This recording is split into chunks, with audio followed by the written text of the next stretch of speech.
ये सारी बातें बताई हैं, खुदा का कलाम बताता है। आए हाकिमों के बारे में देख लेते हैं कि खुदा हाकिमों के बारे में क्या कहता है कि हाकिम कैसे इसको ख़त्म कर सकते हैं। खुदा तो इस वक्त उनका मजाक उड़ा रहा है, उनकी हंसी उड़ा रहा है। निकालें मेरे साथ दूसरा ज़बूर और उसकी 2 आयत से पढ़ेंगे, 5 आयत तक पढ़ेंगे, 2 आयत से लेके 5 आयत तक। हाँ जी, यहाँ खुदा के जिंदा कलाम में से हम पढ़ने लेंगे ज़बूर 2 और उसका 2 आयत से। यहाँ पे खुदा के कलाम में कुछ यूं लिखा है, खुदावंद और उसके मसीह के खिलाफ ज़मीन के बादशाह सफराई करके और हाकिम आपस में मशवरा करके कहते हैं, आओ हम उसके बंधन तोड़ डालें और उनकी रस्सियाँ अपने ऊपर से उतार फेंकें। खुदा के जिंदा कलाम का पढ़ा और सुना जाना हम सब के लिए बरकत का वसीला बने। आमीन। खुदा का शुक्र हो। यहाँ हम देखते हैं 2 आयतें अभी पढ़ी हमने।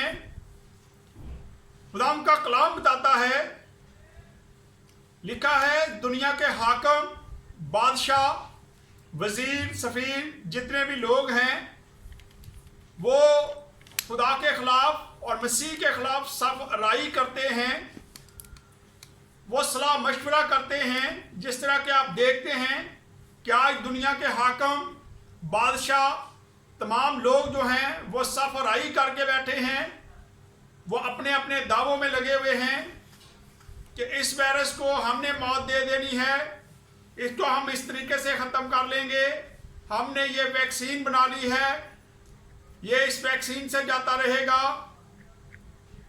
यहाँ पे लिखा है कि दुनिया के हाकिम और बादशाह मसीह के खिलाफ और खुदा के खिलाफ सफराई करते हैं, मंसूबे बांधते हैं कि आओ हम उसकी रस्सियाँ उतार दें, उसके बंधन जो हैं वो तोड़ दें।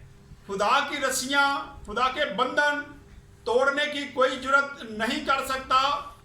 ना किसी में इतनी पावर है, ना किसी बादशाह में, ना किसी हाकिम में, ना किसी वजीर में, ना किसी सफीर में, ना दुनिया में कोई ऐसा मबूद है जो खुदा की रस्सियों को तोड़ सके।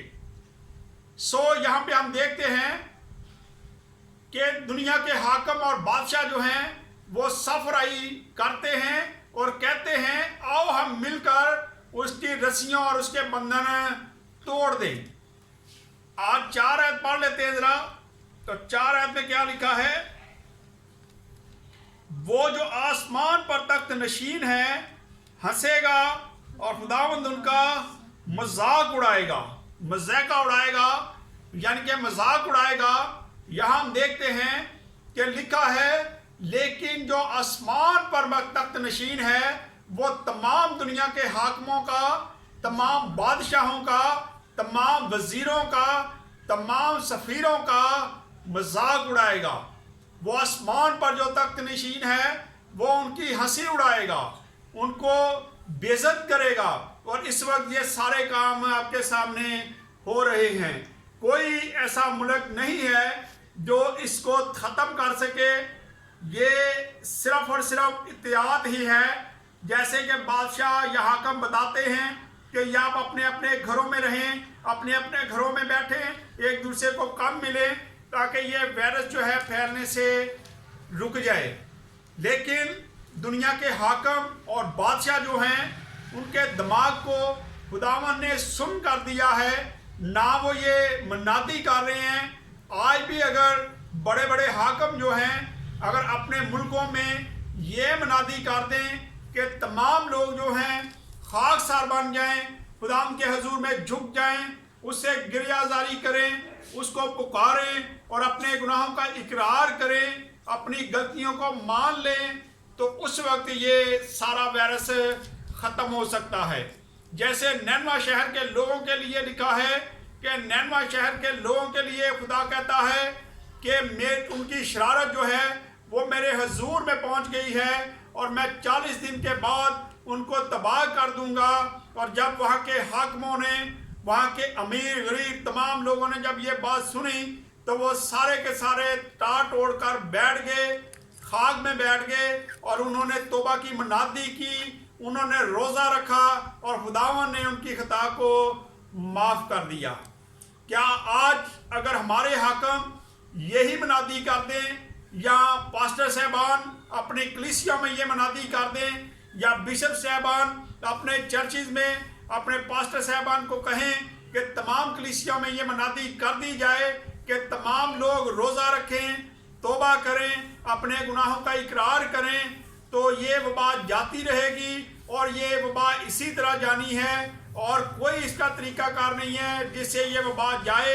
यहाँ हम देखते हैं कि दुनिया के हाकम तो इस चक्कर में पड़े हैं, वो हर वक्त यही सोचते हैं कि हम सबकत ले जाएंगे, हम इसको ख़त्म कर लेंगे और हमारा नाम ऊंचा हो जाएगा। लेकिन खुदा इस वक्त तमाम दुनिया का मजाक उड़ा रहा है, वो उनकी हंसी उड़ा रहा है। और फिर अगर इसकी 5 आयत को पढ़ लेते हैं तो यहाँ पे लिखा है, तब वो अपने गज़ब में उनसे कलाम करेगा और अपने कहरे शदीद में उनको परेशान कर देगा। और यहाँ हम देखते हैं कि वो जो गज़बनाक हुआ है, लिखा वो अपने गज़ब में उनको तब्दील भी करेगा, उनको मारेगा और तमाम दुनिया को वो परेशान कर देगा। और इस वक्त हम देखें दुनिया को तो एक ही परेशानी है, किसी दूसरे मुल्क की कोई ऐसा मुल्क नहीं है जो ये कहे कि हम कोरोना से बच जाएंगे, बल्कि हर मुल्क की यही परेशानी है कि कोरोना से कैसे बचना है। लेकिन अगर हम खुदा के कलाम को देखें, खुदा के कलाम को पढ़ें, तो खुदा के कलाम में इसके ख़त्म होने का तरीका बताया गया है कि किस तरीके से उसके लोग जब खाकसार बन जाएंगे, उसके दीदार के तालब होंगे और अपने राहों को सीधा कर लेंगे और अपने गुनाहों का इकरार करेंगे, तो आसमान पर जो खुदा है वो सुन के तमाम गुनाहों को भी माफ़ कर देगा और इस वायरस को ख़त्म कर देगा। दुनिया के हाकिमों की कोई ऐसी उनके पास ऐसी हिकमत नहीं है कि वो इसको ख़त्म कर सकें। अगर उनमें हिकमत होती तो अब तक वो तौबा की मनादी करते और लोगों को कहते कि तमाम लोग जो हैं, चाहे मुस्लिम हो, क्रिश्चियन हो, तमाम मज़ाहब जो हैं वो सारे के सारे ज़मीन पर बैठ जाएं और खुदाम के आगे झुक गए और उससे कहें कि खुदाम हम अपनी गलती को मान गए हैं। और तब ये वायरस जो है दुनिया से जाने वाला है। आए खुदाम तो इतना गज़बनाक है, खुदाम तो इतने गुस्से में हैं। आए ज़रा मेरे साथ निकालें यशायाह पहला बाब और उसकी हम 2 आयत को पढ़ेंगे। 719 नंबर पेज है। यहाँ हम देखते हैं कि पूरी कायनात को तलब किया गया है और एक मुकदमे की कार्रवाई शुरू होने वाली है और जिसमें खुदा जो है वो मुनसिफ है और दुनिया पर फर्द जुर्म आयद हो गया है। फर्द जुर्म उस पर लग जाता है जिस पर उसका जो जुर्म है वो साबित हो जाता है। इसका मतलब है कि दुनिया का जो जुर्म है वो साबित हो चुका है और खुदा ने उन पर फर्द जुर्म लगा दी है। और जब फर्द जुर्म लग जाती है तो उस वक्त उसको सज़ा ज़रूर मिलती है, जिस बशर पर भी ये फर्द जुर्म लग जाती है। आए ज़रा खुदा के कलाम में से देखते हैं। 2 आयत को मैं पढ़ने लगा हूँ। यशायाह पहला बाब और उसकी 2 आयत को पहले पढ़ते हैं। लिखा है, सुन आसमान और कान लगाए ज़मीन के खुदावंद यूँ फरमाता है कि मैंने लड़कों को पाला पोसा पर उन्होंने मुझसे सरकशी की। यहाँ खुदा ज़मीन और आसमान को तलब करता है, उनको बताता है कि मैं एक मुकदमे की कार्रवाई करने लगा हूँ, तुम यहाँ पे आ जाओ और मेरी बातों को सुनो और देखो कि मैंने जिन लड़कों को पाला है, जिन लोगों को मैंने बनाया था, जिनको मैंने अपनी इबादत के लिए बनाया था, उनको मैंने रास्ते भी बताए थे कि वो किस रास्ते पे चलें, लेकिन उन लोगों ने बगावत कर दी है। तुम इनके मुकदमे को आके देखो, ये उनका फर्द जुर्म है जो मैं उन पर साबित करने लगा हूँ। और उनका फर्द जुर्म जो है वो ये है कि उन्होंने मुझसे सरकशी की है। और फिर आगे 4 आयत में लिखा है, ऐ खताकार गिरोह, बदकरदारी से लदी हुई कौम, बदकरदारों की नस्ल, मकार औलाद, जिन्होंने खुदा को तर्क किया, इसराइल के कदूस को हकीर जाना और गुमराह और बरगश्ता हो गए।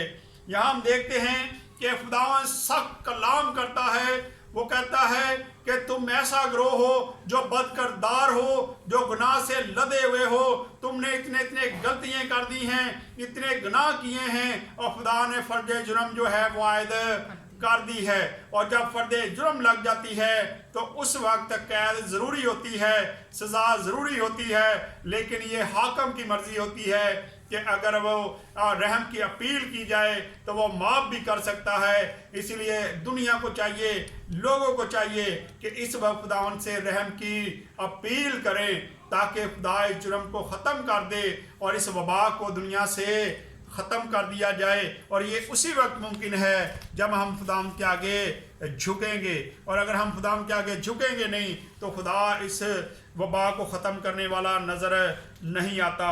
और फिर अगर इसकी 5 आयत को पढ़ते हैं 2 बाब की, तो यहाँ पे लिखा है,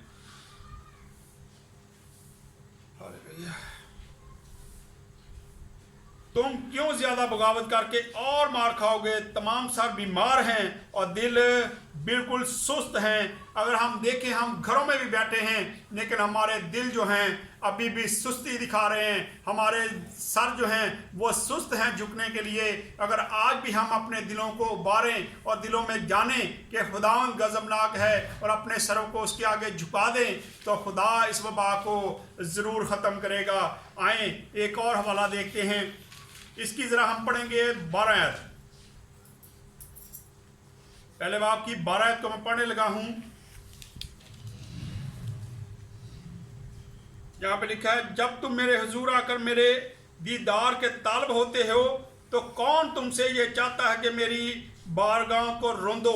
ये भी फर्ज जुर्म है, ये भी हमारा जुर्म था, ये भी हमारी गलती थी कि हम खुदा के घरों को रौंद रहे थे, उनको पमाल कर रहे थे अपने कामों से, अपने किरदार से। ज़्यादा लोग जो थे वो चर्च में इबादत करने के लिए नहीं आते बल्कि वो मुलाकातों के लिए आते हैं। खासकर बेटे और बेटियां जो थे वो तो ख़ास इन्हीं कामों के लिए चर्चिस का रुख करते थे और पास्टर साहबान उनको मना भी नहीं करते थे। हालांकि ये भी बहुत बड़ी एक गलती थी हमारी कि हम लोगों को समझाते नहीं थे कि कहीं हमारी कलीसिया नाराज़ ना हो जाए, कहीं हमारी कलीसिया कम ना हो जाए और हमारे चंदे ना रुक जाएं। लेकिन खुदा कहता है कि कौन तुम्हें कहता था कि तुम मेरी बारगाह को रोंदो? और जब हम उसके दीदार के तालब होते थे, उसके घर में आते थे, लेकिन उसके दीदार के तालब नहीं होते थे बल्कि किसी और के दीदार के हम तालब होते थे। इसलिए खुदा नाराज है और खुदा इस मुकदमे की कार्रवाई कर रहा है। और फिर 15 आयत में लिखा है, जब तुम अपने हाथ फैलाओगे तो मैं तुमसे आंख फेर लूंगा। हाँ, जब तुम दुआ पर दुआ करोगे तो मैं ना सुनूंगा। तुम्हारे हाथ तो खून लुदा हैं।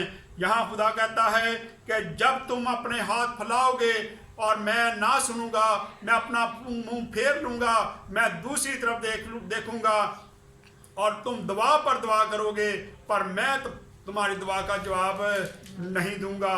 और आज खुदा यही कर रहा है कि जैसे कि हम दुनियावी तौर पर भी अगर हम किसी के कसूरवार हों और कई बार हम किसी को सलाम करें तो वो अपना मुंह दूसरी तरफ फेर लेता है, वो हमारे सलाम का भी जवाब देना पसंद नहीं करता और हम अगर उसको बुलाएं तो वो नहीं देखता।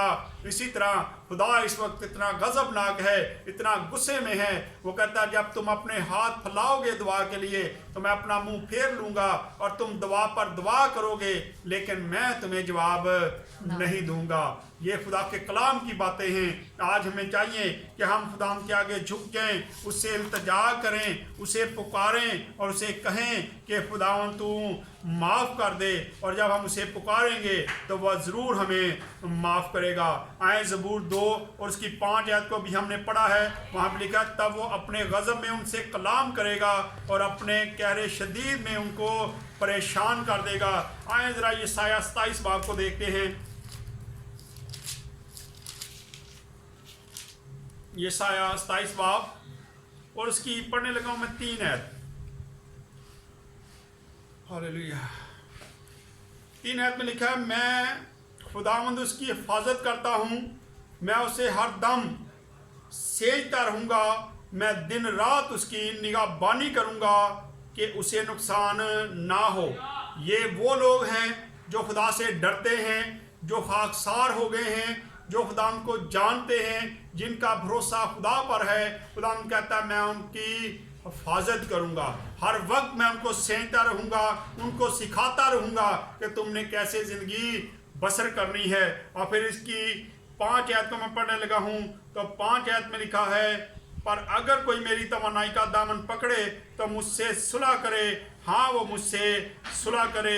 इस वक्त बहुत ज़रूरी है कि हम खुदावंद को पुकारें और उसे कहें कि खुदावंद हम तुझसे सुलह करना चाहते हैं, हम गुनाहगार हैं खुदावंद, हमने तेरे हुक्मों के मुताबिक अपनी ज़िंदगी बसर नहीं कर रहे थे, बल्कि खुदावंद हम उन रास्ता पर चल पड़े थे जो रास्ता बुराई का रास्ता था, जो दुनियादारी के काम थे, उनमें हम मगन थे और हम तुझे भूल गए थे, हम तेरे हुक्मों को नहीं मान रहे थे और हमने तेरे साथ सरकशी की है। खुदावंद तू हमें माफ़ कर दे। और जब हम उसे कहेंगे तो वो हमसे सुलह करेगा, और जब हमारी सुलह हो जाएगी तो इस जुर्म से हम बच जाएंगे। जिस तरह हम दुनियावी तौर पर अगर किसी से लड़ाई हो जाए, झगड़ा हो जाए, तो हम उससे सुलह कर लें, तो अगर वो लिख के दे दे कि ठीक है मैंने इनको माफ़ कर दिया है, तो आप बरी हो जाते हैं। इस वक्त ज़रूरी है कि हम खुदावंद से कहें कि खुदावंद हम अपनी गलती को मान गए हैं, तो हमारी गलती को माफ़ कर दे। और जब खुदा माफ़ कर देगा तो ये वायरस जो है ये दुनिया से जाता रहेगा। आए खुदावंद इस कलाम के वसीला से खुदावंद हम सबको बरकत दे। आए अपने सरों को झुकाएंगे और दुआ करेंगे। और मैं